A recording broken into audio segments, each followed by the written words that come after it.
Guys, thanks for watching this live stream. I'm Kaloyan. It's the first time you see me. I'm another publishing manager here at Voodoo. We're going to discuss IO games today, but just before, I want to be sure that all of you received the newsletter on Monday and that you enjoyed it. Feel free to send us messages in the chat. We will read it and see what we can improve, or if you just like it, you can say it also. We're going to discuss IO games. How to make an IO game.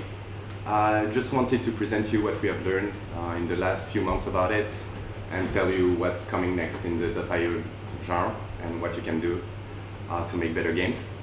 So we're going to discuss a few things, basic rules, the key features, extra features, and also what still has to be done.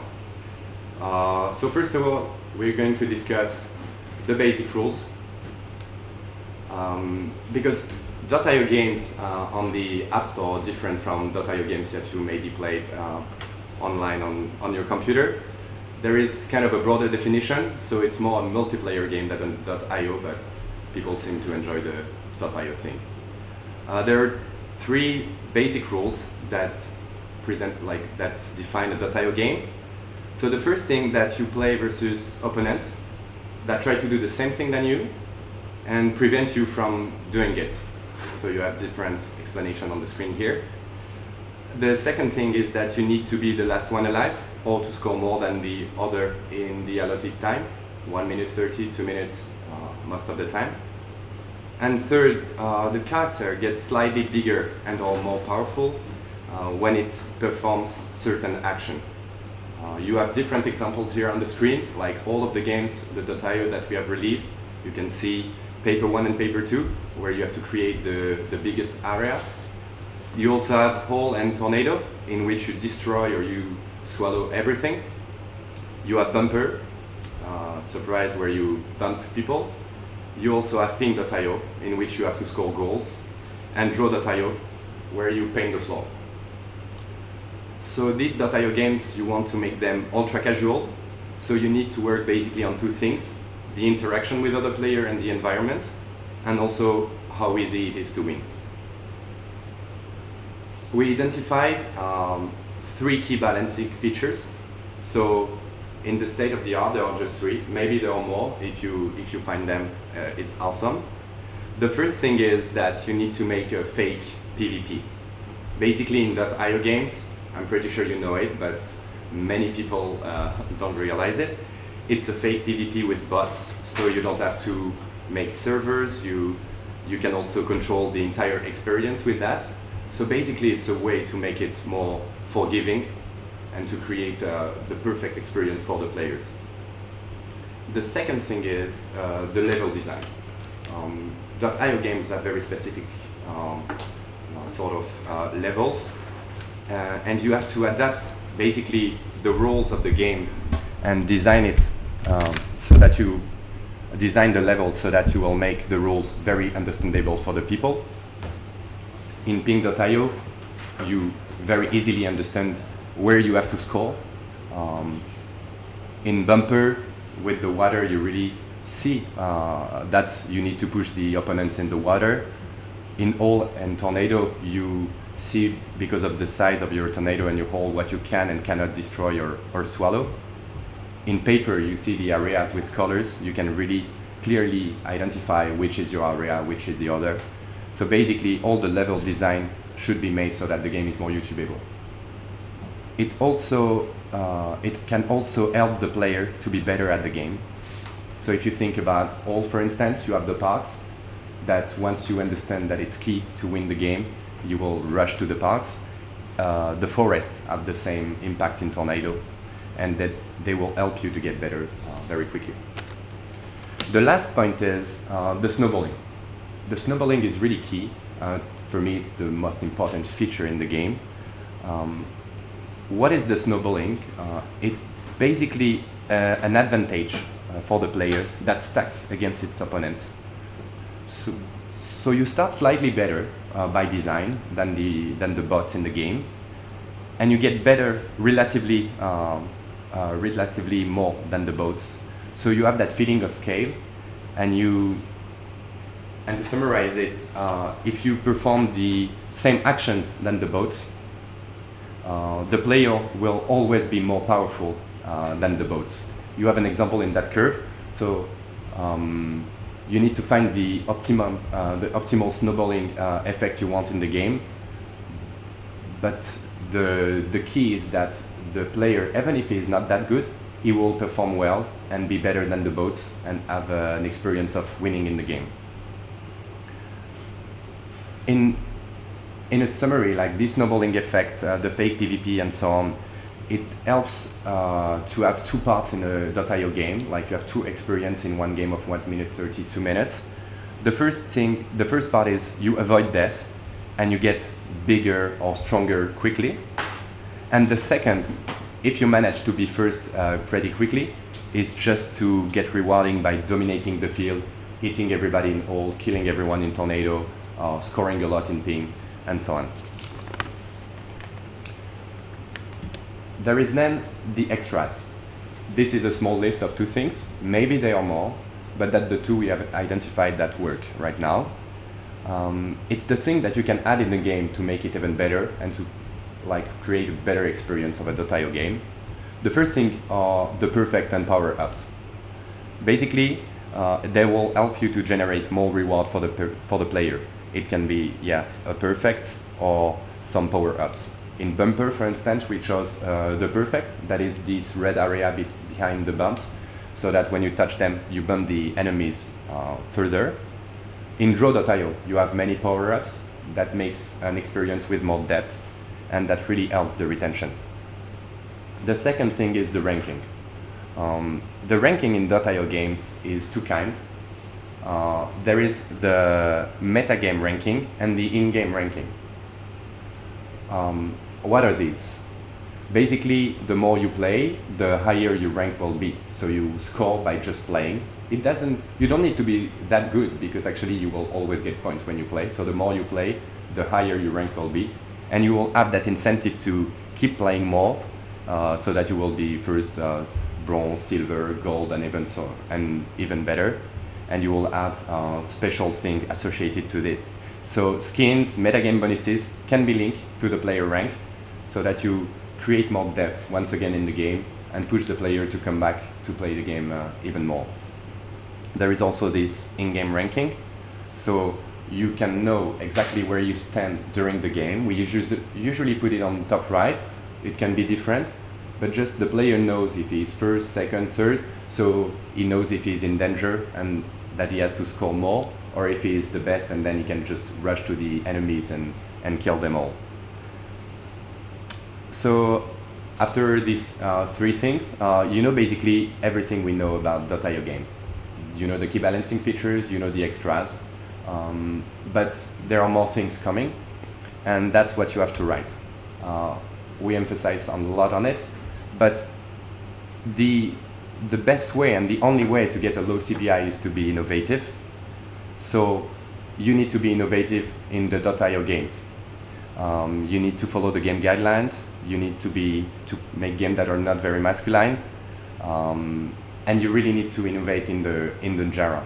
So we have made .io games about destruction. We have made them about swallowing. We have made games with bulls. We have made the bumps. But there are a lot of other .io games that can be made in other categories, and that's what you have to do now. So good luck for that, and we're really looking forward to seeing your next .io games.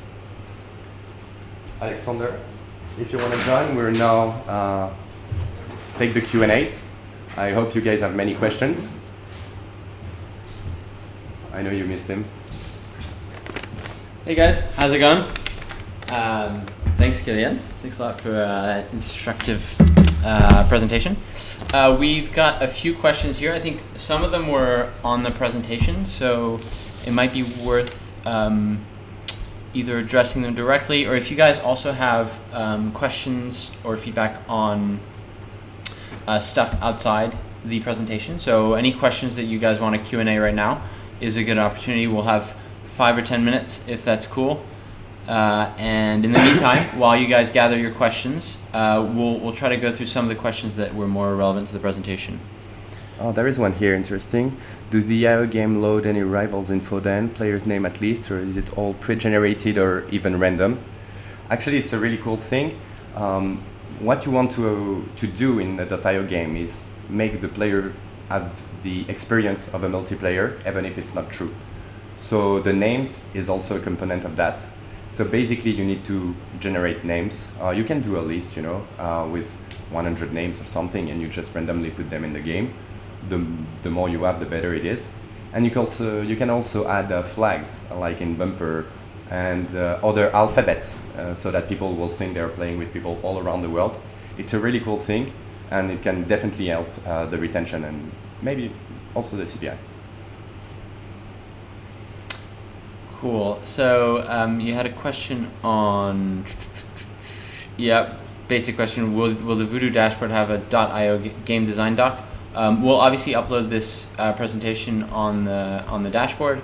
We had a few questions on AI bots versus having servers. For now, our approach is definitely to do it through AI bots. We haven't seen any major difference or issues. The major IO games have been successful with bots. So until that trend kind of decreases, then we'll obviously keep you posted. For now, there's no need to start designing super complex games. At least test the gameplay with bots, and if it works out, then we can think about maybe adding a server and having an actual multiplayer game, but that's further down the line. Yeah, there is a question, since multiplayer is fake, how can we make a world rank system to enhance competition? Well, just like the multiplayer, you can fake it. Cool. Interesting comment by Tuts.io is getting saturated. Really good question. I think we see prototypes obviously frequently come in. Whether .io is a trend that is coming to an end is a tough one to say. What we can say is that we started, I think, with whole.io as a major success, obviously. Bumper.io as well, Tornado as well. But if we're comparing these, it's probably a decreasing order from early stats of success. So whether that's comparable to like the Baseball Boy, an incremental trend that we definitely saw fading, even though Baseball Boy is still doing well, is a really good question. We'll probably have more visibility and ability to give you guidance in the coming weeks, maybe a month or two. But definitely that's something that we're keeping our eyes on. Maybe if I can add something, for sure you shouldn't do another .io triggering the same feeling and experience and daily experience that the one we have already made.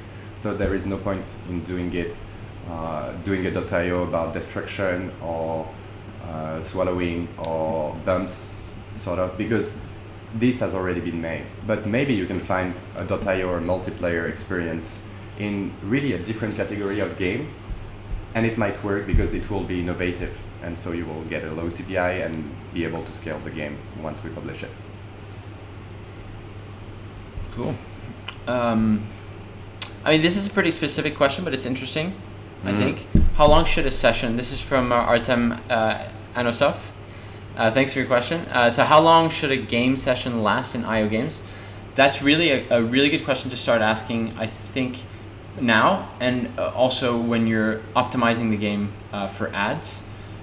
What we like to see, obviously, is players playing games as long as you can, and more specifically, we like to add full screen ads. Of course, it's our main source of revenue in a game. So the session length will have an impact as long as if people are playing 10 short games. That can be almost better than 6 very long games, for example, or 15. If the game session is shorter, that's fine as long as your game, each game is relatively short and you're able to put maybe 5 or 10 full screen ads in the game. So there's a balance, and it really depends on your game, but everything else being equal, if it's a shorter game, technically, your game will be more successful after launch.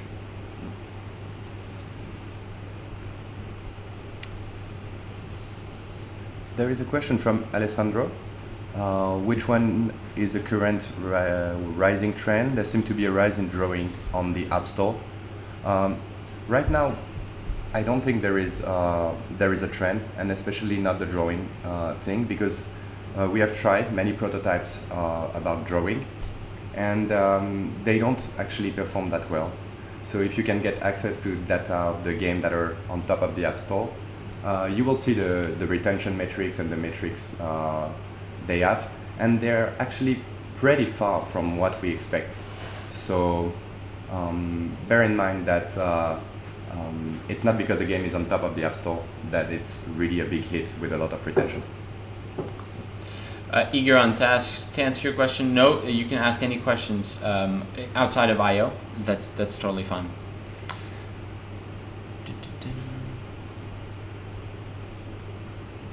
We're probably going to take maybe 1 or 2 more questions.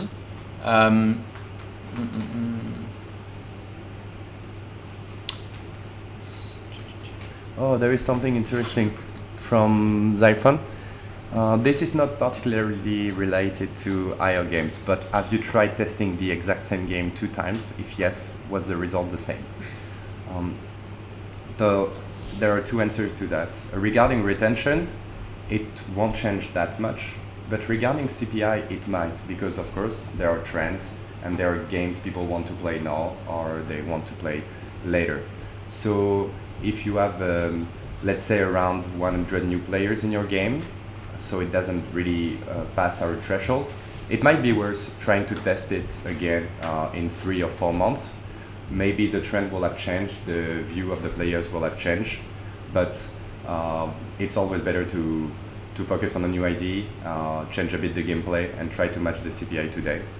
But what not? Why not? If you had an okay prototype a few months ago, try to test it again, and maybe the CPI will have changed. Just a question from X-Tech that touches on retention system, which I think is always a good topic. Really, I/O games are no different from other games, but if we're taking games in general and retention and how to optimize retention, one thing we've been focusing on lately is, and we'll do a dedicated live stream on this soon, is how to onboard users into your game. So that's more the day 1 kind of retention. You know, how to make it easy for them to understand the game, keep them in for at least 1 day by making the game super compelling from the very beginning. And then as Karian mentioned actually on this live stream, to increase retention over time, over the 7 days, there are other levers that you'll want to pull, things like depth in the game. So if you look at a game like Love Balls, where you can trigger at the end of a level, you can either get 1 star or you can get 3 stars if you do it very well. So the game caters to relative beginners and relative experts in the game. That's the kind of lever that you want to pull through the 7 days and 10 days and 14 days or whatever it is, to make sure that your retention down the line is maximized. So there's these different ways of looking at retention. Day 1 with the onboarding, with the balancing, making sure that the game is easy enough for long enough. Like a game like 10Q, which we've mentioned before, is fairly easy for about 30 levels. It's virtually impossible to lose. And then you need to pull different levers a few days later to keep users engaged and giving that extra depth to the game. Do you want to take one more? Yeah, we can take the question from Maxime. What's the audience we test our game on? It's an interesting question, so we can do a quick summary of the way we do it. But basically, we test it on non-targeted audience. We test it on basically everyone, and we try to have people that are very different. So we just don't target. We just target people that are over 12 because we don't publish ad for people under that age.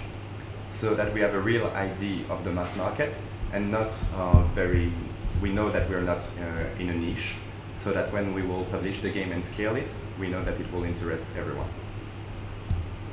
Cool. That's it for today. Awesome. It was very nice doing my first live stream with you guys. Hope you enjoyed. We will maybe answer some question on the chat right now. And yeah, thanks a lot, guys. We'll be hosting another live stream next week, so we'll be sharing the topic, I think, Monday with you guys. And as usual, if you can tune in and prepare some general Q&A questions for after the live stream, that'd be awesome. Cheers, guys. Thanks, bye.